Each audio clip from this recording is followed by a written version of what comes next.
Mais si est-il qui cette journaliste d'extrême droite? S'étonne un internaute. Dans son viseur? Sonia Mabrouk. Explication: ce lundi 18 octobre, la journaliste a recueilli les confidences de Bruno Le Maire, le ministre de l'économie sur les ondes d'Europe 1. L'occasion pour elle, bien connue pour ses répliques incisives, de titiller le locataire de Bercy en évoquant Marine Le Pen ou encore la potentielle candidature d'Éric Zemmour à l'élection présidentielle de 2022. Elle est allée encore plus loin en faisant référence aux convictions du polémiste. Prise de position qui choque depuis les premières apparitions de l'éditorialiste sur la scène médiatique. Pour Bruno Le Maire, l'ancien visage de Face à l'info et Marine Le Pen font partie du camp de déclin. Celui qui ne croit plus dans les forces de la France. Avant d'affirmer son opposition frontale avec le diagnostic qui est fait par Éric Zemmour.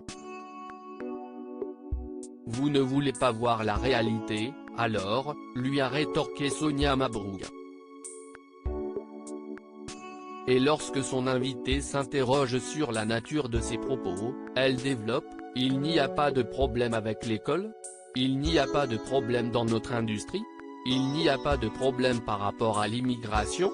Bruno Le Maire s'est ensuite dit parfaitement lucide sur les problèmes migratoires du pays, rappelant qu'il a dénoncé la gangrène de l'islam politique, tout comme la journaliste.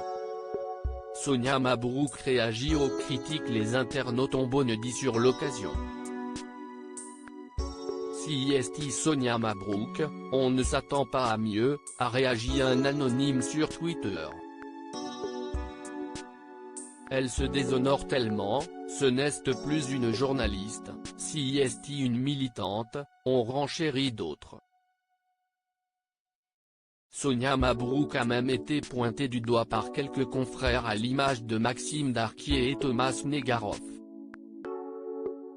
Résultat la compagne du chef Guy Savoy s'est emparée de son propre compte Twitter pour mettre les choses au clair.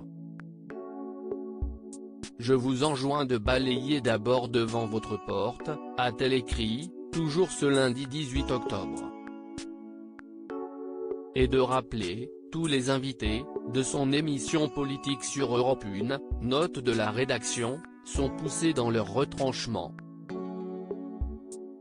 Une technique journalistique tout de même applaudie par une poignée d'anonymes, estimant qu'elle faisait simplement son travail.